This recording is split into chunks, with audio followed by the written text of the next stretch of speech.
యేసయ్యకు చోటుందా, లేక నీ ఇంటిలో మరణానికి చోటుందా? నీ ఇంటిలో యేసయ్యకు చోటుందా, లేక నీ ఇంటిలో భయంకరమైనటువంటి పాపానికి చోటుందా?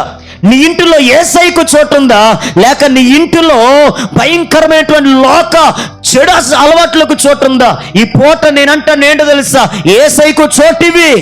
యేసయ్య నీ ఇంటిలో అడుగు పెడితే ఇంటి పరిస్థితులే మార్చేస్తాడు ఆయన. స్తోత్రం కలుగునుగాక. హల్లెలూయా. అందుని బట్టి పూట నేను మీతో చెప్పబోతున్న మాట ఏంటో తెలుసా, ఆయన మన హృదయాల్లో చోటు అడుగుతున్నాడు.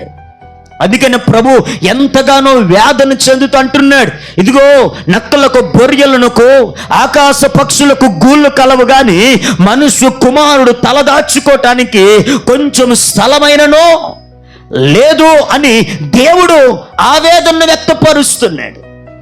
అన్నిటికీ చోటు ఉంది, కానీ దేవుడు ఉండటానికి హృదయంలో చోటు పెట్టలేదు. అందుకనే వాక్యం రాయబడుతూ ఉంది, సత్రములో స్థలము లేనందున పశువుల తొట్టెలో ఆయనను పరుండబెట్టారని బైబిల్ చెప్తూ ఉంది. సత్రములో అందరికీ చోటు ఉంది, నాయకులకు చోటు ఉంది, గొప్పవారికి చోటు ఉంది, పేరుగాంచిన వాళ్ళకు చోటు ఉంది.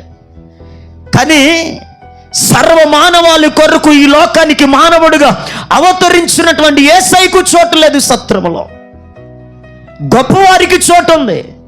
సర్వ మానవాళి కొరకు ఈ లోకంలోనికి పాప విమోచకుడిగా పాపమును విడిపించి పరిశుద్ధతలోనికి మార్చటానికి ఈ పాపి ప్రజల కొరకు ఈ లోకంలో ఉండేటువంటి ప్రతి మానవుణ్ణి తన స్వరక్తము చేత రక్షించటానికి లోకానికి వచ్చినటువంటి యేసయ్యకు ఆ సత్రములో చోటు లేదు.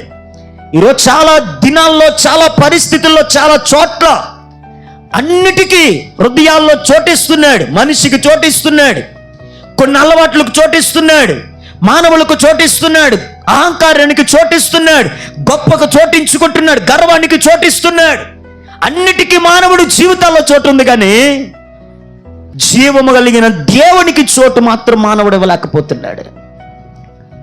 జీవము కలిగిన దేవునికి ఒక మానవుడు చోటు ఇవ్వగలిగితే ఆ వ్యక్తి జీవితాన్ని మార్పులోనికి తీసుకొని రాగలుగుతాడు. ఒక వ్యక్తి యొక్క జీవితంలో దేవుడికే చోటు ఇవ్వగలిగితే ఆ వ్యక్తి యొక్క జీవితపు స్థితినే దేవుడు మార్చగలుగుతాడు.